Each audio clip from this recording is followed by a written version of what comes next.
रात के 2 बजे बज रहे थे, फ़ोन की रिंग बजती है। 26 साल का आनंद नींद से जाग बड़ा खुश होकर फ़ोन को रिसीव करता है। खुश इसलिए होता है क्योंकि उसकी नई नई गर्लफ्रेंड बिना टाइम देखे कभी भी उसको फ़ोन कर देती है। फ़ोन की दूसरी तरफ से आवाज़ आती है, जन्मदिन मुबारक हो बेटा। आज मेरा बेटा पूरे 26 साल का हो गया है, मैं बहुत खुश हूँ। माँ की आवाज़ सुनते ही आनंद के चेहरे के एक्सप्रेशन बदल जाते हैं। वो गुस्से में बोलता है, माँ तुझे समझ नहीं आता क्या? इतनी सी बात के लिए मेरी नींद खराब कर दी। ये बात तो तू मुझे सुबह भी बोल सकती थी। इतना कहकर वह फ़ोन काट देता। थोड़ी देर बाद फिर से फ़ोन की रिंग बजती है। आनंद फिर से फ़ोन उठाता है और इस बार फ़ोन पर पापा होते हैं। आनंद इस बार आराम से बात करता है, थैंक यू पापा, आपने मुझे बर्थडे विश करने के लिए फ़ोन किया, वो भी इतनी रात को। पापा कहते हैं, नहीं बेटा, मैंने तुम्हें मुबारकबाद देने के लिए नहीं बल्कि ये बताने के लिए फ़ोन किया है कि तुम्हारी माँ बिल्कुल पागल है। वो इतनी पागल है कि पिछले 1 महीने से मुझे हर दिन तेरा बर्थडे याद दिलाते आ रही है। वो इतनी पागल है कि तू हमसे सैकड़ों किलोमीटर दूर है, फिर भी उसने यहाँ पर खुद अपने हाथों से तेरे लिए केक बनाया है। ऊपर से ये जिद कर बैठी है कि जब तक तुझे विश नहीं कर देती तब तक ना खुद खाना खाएगी ना मुझे खाने देगी।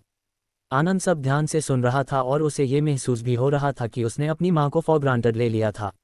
वो बोला, नहीं पापा, माँ बिल्कुल पागल नहीं है। पापा कहते हैं, नहीं बेटा, तू अपनी माँ के पागलपन को नहीं जानता, मैं जानता हूँ।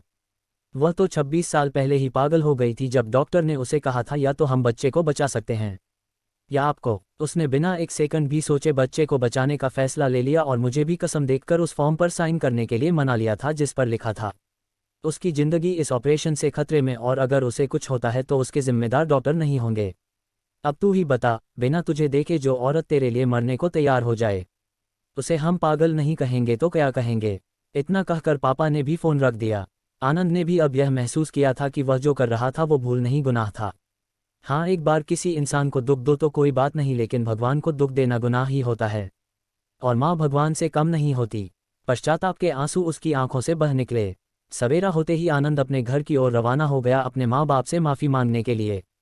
घर पहुँचते ही उसने पहले माँ से माफ़ी मांगी जिसने उसे गले से लगा लिया।